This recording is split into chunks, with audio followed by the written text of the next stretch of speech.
working on rhyming this week. What we're going to do now is we're going to use our interactive PowerPoint to help us remember how to rhyme. Remember, when words rhyme, they have the same sound at the ending. Let's practice. Cat, at, bat, at. Do those words rhyme? Yes, they do. They rhyme because they both have at the end of them. Let's try another one real quick. Mug, ugh, pot, ought. Do those words rhyme? That's right, those words don't rhyme. Mug, ugh has the ugh sound at the end.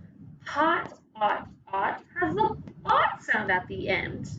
Now we're going to use our interactive PowerPoint to see if these words rhyme. Remember, if the words rhyme, give me a thumbs up. If the words don't rhyme, give me a thumbs down. Let's get started.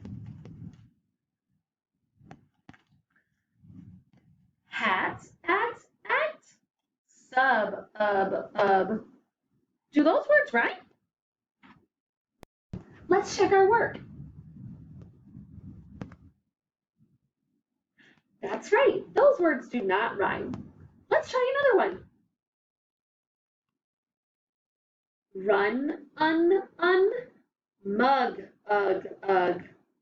Do those words rhyme? Let's check our work. If you get a thumbs down, you're right. Those words do not rhyme.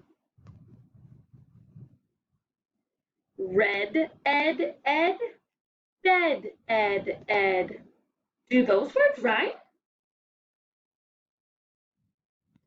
Let's check.